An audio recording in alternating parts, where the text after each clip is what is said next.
Maqaa kan ilmaa kan hafuura qulqulluu Waaqayyo tokko Ameen. Waaqayyo gooftaadha hundaa danda'aadha. Seera uumamaa boqonnaa 35 lakkoofsa 11.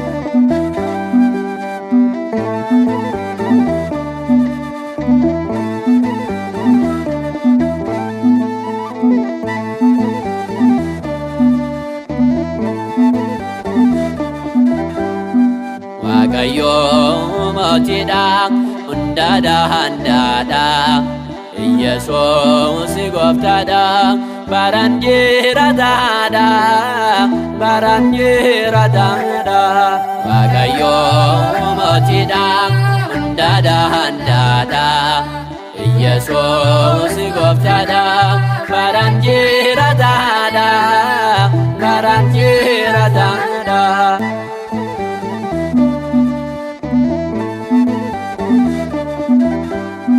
Gooftaa koo siin jedha uumamne hundumtuu yaa Amaanu'eel samiirra kan jiraattu dubbatame nuumu gooftaa jaalalli kee ammas ni dubbanna Yesuus olmaa kee. Waaqayyo mootiidha hundaadha handhaadha. Yesuus gooftaadha baraan jiraataadha. Baraan jiraataadha.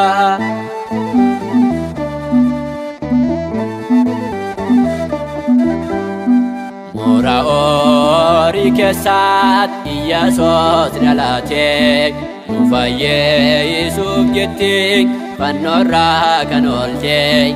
Mootiin bara baraan sidha gooftaa keenya hundaa si jajanna abbaa hunda keenya.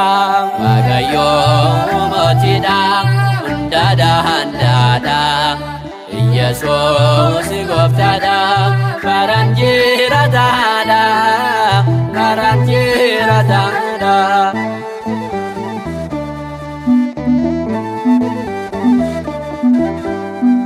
Uumako siin jedha guddaa siif sagadu.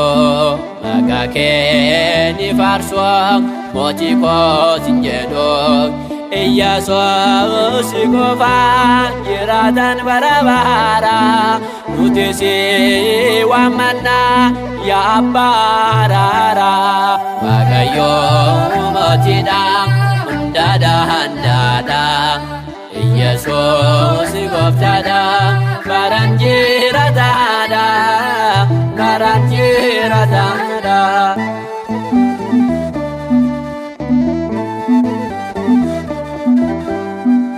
Durbirraa dhalatee fayyisaan addunyaa ishees ni kabajna haadha gooftaa keenyaa.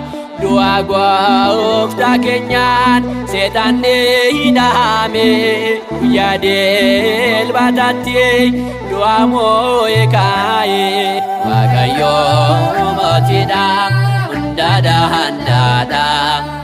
Yesuus gooftaadha baraan jiraataadha. Baraan jiraataadha.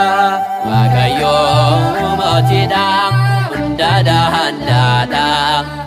Yesuus gooftaadha baraan jiraataadha. Baraan jiraataadha.